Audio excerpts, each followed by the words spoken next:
E aí, beleza? Cheguei pra te amar, Brinks. Cheguei pra causar, né?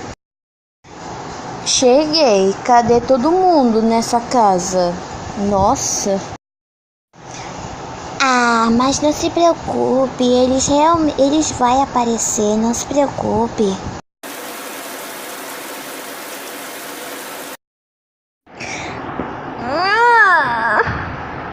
Ai, nossa, que chuva chata, gente. Bora fazer alguma coisa?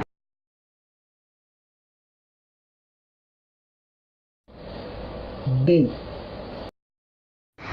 Ai, que susto, demônio!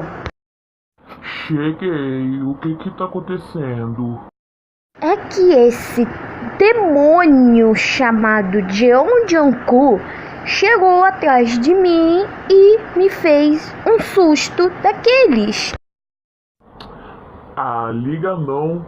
Ele é feio de natureza, mas vocês vão se acostumar com isso, beleza?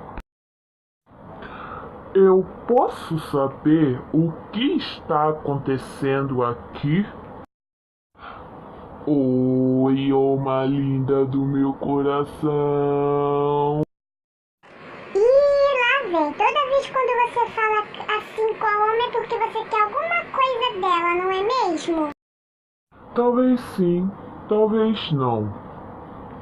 Eu não posso mais elogiar ela que você já acha que eu tô querendo pedir algo pra ela a partir de mim. Leva mal não, mas é verdade. Esqueceu que da última vez você fez isso e ela deixou você ir na casa do Juninho?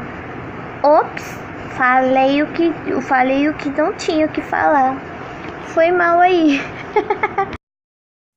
Gente, eu vou pra casa do Jackson pra jogar um jogo lá e eu provavelmente devo chegar um pouquinho tarde em casa.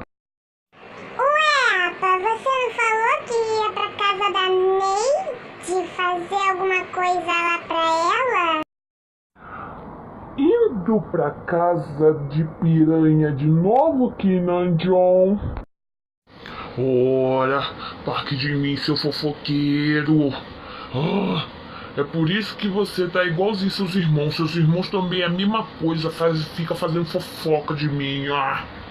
Quando eu chegar em casa hoje, eu vou resolver assunto contigo. Eu vou te bater tanto, moleque, que tu vai dormir de couro quente.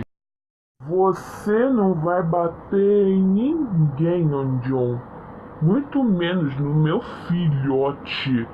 E outra, quem vai te bater sou eu se você for para aquela casa de rapariga.